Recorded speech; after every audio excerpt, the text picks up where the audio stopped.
राजस्थान की राजनीति के दो दिग्गज फिर आमने सामने हैं।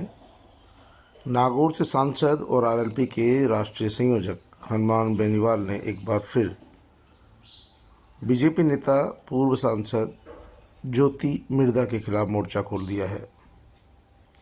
लोकसभा चुनाव में हार के बाद ज्योति मिर्धा ने हनुमान बेनीवाल के खिलाफ बयान दिया तो हनुमान बेनीवाल ने उस बयान पर पलटवार किया। ज्योति मिर्धा ने कहा कि हनुमान बेनीवाल हमेशा बेसाखियों के सहारे चुनाव जीतते हैं। कभी वो भाजपा के दम पर तो कभी वो कांग्रेस के दम पर चुनाव जीतते हैं। अकेले खुद के दम पर वो चुनाव लड़ते तो उन्हें पता लगता। आखिरकार हनुमान बेनीवाल ने इस पर कहा कि हनुमान बेनीवाल ने तो खुद के दम पर अपनी पार्टी खड़ी की है, वो उधार की पार्टियों के आधार पर चुनाव नहीं लड़ते हैं। उन्होंने ये भी कहा कि ज्योति मिर्धा ने हमेशा किसी न किसी राष्ट्रीय स्तर की बड़ी पार्टी के बैनर पर ही चुनाव लड़े हैं। अब तक 4 चुनाव हार चुकी है, लेकिन न जाने वो क्या चाहती है। जब जनता उन्हें पसंद नहीं कर रही है तो उन्हें पीछे हटना चाहिए, लेकिन वो सोचते हैं कि उनके पिता और दादा दोनों राजनीति में दिग्गज रहे हैं तो उनकी विरासत उन्हें मिलनी चाहिए। लेकिन अब लोकतंत्र है, यहाँ विरासत का खेल नहीं चलता है। ऐसे में ज्योति मिर्धा को दिल्ली छोड़कर जनता के बीच रहना चाहिए, जिससे उन्हें जनता का स्नेह और साथ मिल सके। हनुमान बेनीवाल की तीखी टिप्पणियाँ ज्योति मिर्धा के खिलाफ सार्वजनिक मंचों पर भी रहती है और यदि मीडिया से रूबरू होते हैं तो भी लोग ज्योति मिर्धा और हनुमान बेनीवाल को एक दूसरे के खिलाफ बयानबाजी देने पर विवश करते हैं। कुछ दिनों पहले ज्योति मिर्धा ने नागौर में आयोजित एक सभा में कहा था कि हनुमान बेनीवाल अपने दम पर कुछ नहीं करते, लेकिन यही घोड़े और यही मैदान है। मैं तब तक घर बैठने वाली नहीं हूँ जब तक चुनाव नहीं जीतती। इस बयान के कई मायने हैं। माना जा रहा है कि ज्योति मिर्धा हो सकता है खींवसर से चुनाव लड़े, क्योंकि सांसद बनने के बाद हनुमान बेनीवाल ने राजस्थान विधानसभा में विधायक पद से इस्तीफा दे दिया है और अब उनके सीट खाली होने पर 6 महीने में वहाँ पर चुनाव होने हैं। हालांकि हनुमान बेनीवाल ने साफ कर दिया कि आरएलपी विधानसभा चुनाव अपने दम पर लड़ेगी, किससे गठबंधन नहीं करेगी। यदि इंडिया गठबंधन चाहेगा तो उनसे बात की जा सकेगी, क्योंकि हमारा गठबंधन लोकसभा चुनाव तक था और मैं भाजपा को सबक सिखाना चाहता था, इसीलिए इंडिया गठबंधन के साथ आया। फिलहाल राजस्थान विधानसभा चुनाव को लेकर उनका किसी पार्टी से कोई गठबंधन नहीं है। ज़रूरत पड़ने पर वो गठबंधन कर सकते हैं। जाहिर सी बात है कि कांग्रेस पार्टी चाहेगी कि खींवसर से आरएलपी से गठबंधन के तहत ही चुनाव लड़ा जाए, जिससे भारतीय जनता पार्टी को वहां जीतने से रोका जा सके और हनुमान बेनीवाल की जीत आसान हो सके। दूसरी ओर ज्योति मिर्धा का कहना है कि हनुमान बेनीवाल हमेशा नकारात्मक राजनीति करते हैं। वह युवाओं को भड़काकर लड़ाने भिड़ाने का काम करते हैं। हजारों युवाओं के खिलाफ दर्जनों मुकदमे दर्ज हो गए हैं। उन्हें भड़काकर वो गैर कानूनी रास्ते पर ले जा रहे हैं, समाज के युवाओं को गलत रास्ते पर ले जा रहे हैं।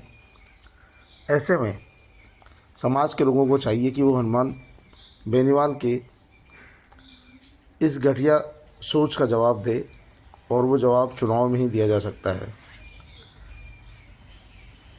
आपको बता दें कि ज्योति मिर्धा नागौर के दिग्गज नेता रहे नाथूराम मिर्धा की पोती है। नाथूराम मिर्धा ने नागौर में कांग्रेस पार्टी को जमाया। पूरे मारवाड़ में उनके नाम की तूती बोलती है। खुद ज्योति मिर्धा भी एक बार कांग्रेस के टिकट पर वहाँ से सांसद रह चुकी है। लेकिन पिछले विधानसभा चुनाव के दौरान ज्योति मिर्धा ने कांग्रेस छोड़कर बीजेपी का दामन थाम लिया था। हालांकि उन्हें चुनाव में हार मिली। लोकसभा चुनाव में भी भारतीय जनता पार्टी ने उन्हें सांसद का टिकट दिया नागौर से, लेकिन इस बार भी उन्हें हार का मुंह देखना पड़ा। और हनुमान बेनीवाल और उनके बीच का 36 का आंकड़ा इस बार खुलकर सामने आ गया। हालांकि ज्योति मिर्धा के समर्थन में उनके चाचा रिछपाल मिर्धा, भाई तेजपाल मिर्धा और अन्य सभी लोग भाजपा में शामिल हो गए, लेकिन सब मिलकर भी भारतीय जनता पार्टी को नागौर से जीत नहीं दिला सके। यहाँ आरएलपी और कांग्रेस गठबंधन ने जीत दर्ज की। हनुमान बेनीवाल का खुला खेला यहाँ चलता है। हनुमान बेनीवाल भी सीधे सपट तौर पर स्वर्गीय नाथूराम मिर्धा और रिछपाल मिर्धा पर भी हमला बोलने से नहीं चूकते हैं। वो साफ कहते हैं कि ज्योति मिर्धा की शादी दिल्ली में हुई है, उनका कार्य क्षेत्र दिल्ली होना चाहिए। अब उनका नागौर में क्या लेना देना। वही नागौर की बेटी ज्योति मिर्धा का कहना है कि वह नागौर की बेटी पहले है, बहू बाद में है, और बेटी का भी घर पर पूरा अधिकार होता है।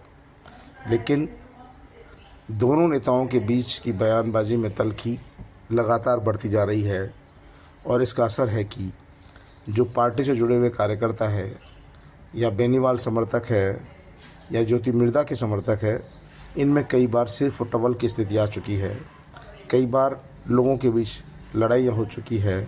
ऐसे में दोनों नेताओं को सोचना हो कि आखिरकार उनकी बयानबाजी की वजह से युवाओं के बीच वैमनस्य बढ़ रहा है।